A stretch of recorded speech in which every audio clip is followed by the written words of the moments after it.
Okay, on December 14th of last year, the parents in Newtown, Connecticut got up, got their children up, dressed them, fed them, sent them off to school, little realizing that this may be the last time that some of the parents would do this. On that same morning, Adam Lanza, a 20-year-old mentally disturbed young man, got up, fatally shot his mother, stole 3 guns from her home, drove to Sandy Elementary School, and shot and killed 20 young children and 6 adults.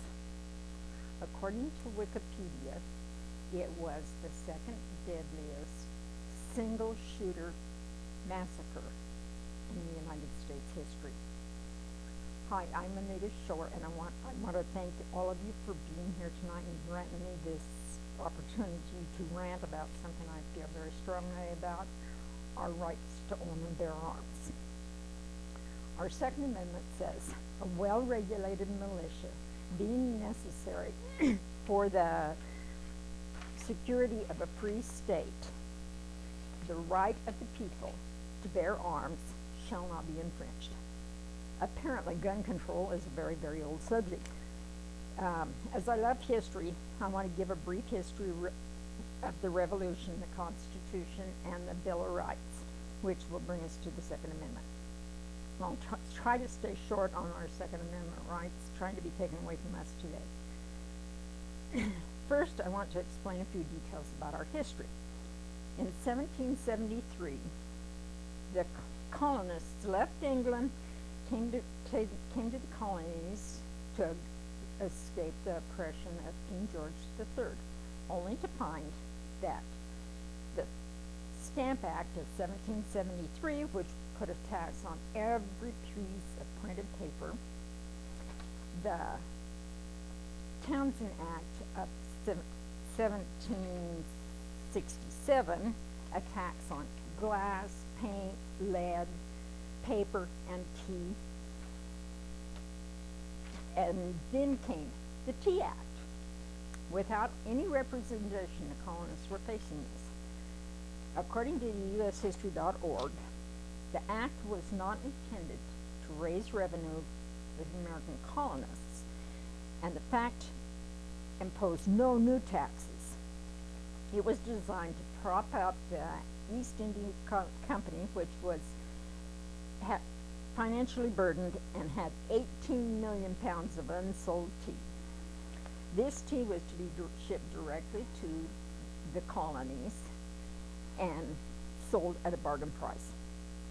The Townshend duties were still in place, however, and radical leaders in America found reason to believe that this act was a maneuver to buy popular support for the taxes already in force. In December, 50 Bostonians boarded British ships and dumped 500,000 pounds of tea into the British harbor. In retaliation of Great Britain against the colonists led to the Revolution.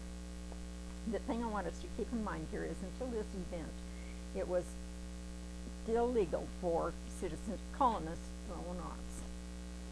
According to Gun Control Complicated History, a 2013 report by Carl Cannon, in the spring of 1775, British General Thomas Gage decided to seize the American cache of rifles, artilleries, and ammunition stored by the Massachusetts militia in Concord. On the 18th of April, he ordered 2 companies of redcoats on the march. Before the sun came up, America and Great Britain were at war. This war would last from April of 1775 until 1787, pardon me. As we all know, July 4, 1776, the colonists declared their independence from Great Britain. So now that we have determined how the revolution began, we declared our independence, we need to discuss the Constitution and the Bill of Rights, which will bring us to the Second Amendment. The Constitution, signed September 17, 1787, established America's national government. And fundamental laws and guaranteed certain basic rights for its citizens. Under the Articles of Confederation, the national government was weak, and the states operated basically as independent countries. At the 1787 convention, the delegates devised a plan for a stronger federal government with three branches: the judicial, the legislative, and the executive, along with a system of checks and balances to ensure that no single branch would have too much power. The Bill of Rights, the first 10 amendments, guaranteeing basic individual protection from such freedoms as freedom of speech, freedom of religion, freedom from search and seizure, the right to a speedy trial, and the Second Amendment, the right to own and bear arms. This became part of the Constitution in 1791, according to ushistory.org. Now I wish to quote a statement by David Vanderkoy in 1999 in his The History of the U.S. Second Amendment, long overlooked and ignored. He said, "The Second Amendment has become the object of some discussion whether the Second Amendment recognizes the rights of each citizen to have an arm, or whether it is the right of each state government and empowers such states to maintain a military force." So what does this mean? I know how I interpret it. I feel we should learn from history. I believe had General Gage been successful in his efforts to confiscate all arms, we would not have won our freedom. Every time there's a mass shooting, as at Columbine, Sandy Hook, or Fort Hood, among others, there is an outcry for more gun control. No one ever says anything about helping the mentally ill, who are really performing these acts. To me, it is really simple. It is each citizen to keep and bear arms, the right of each citizen.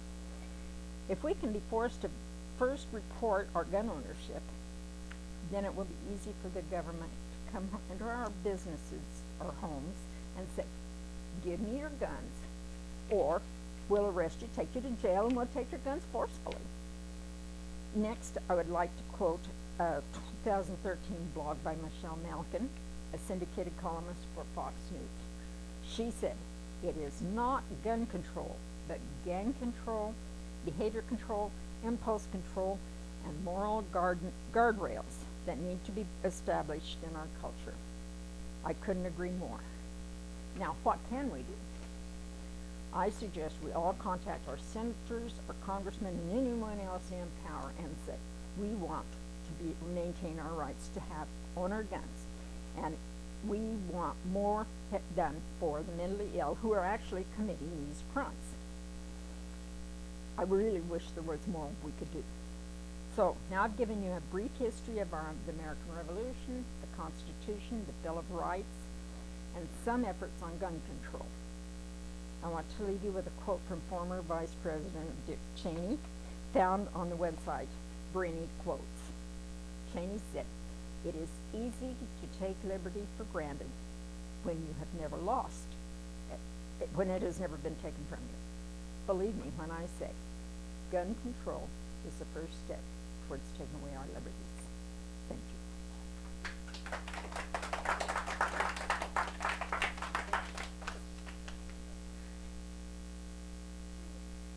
You like that?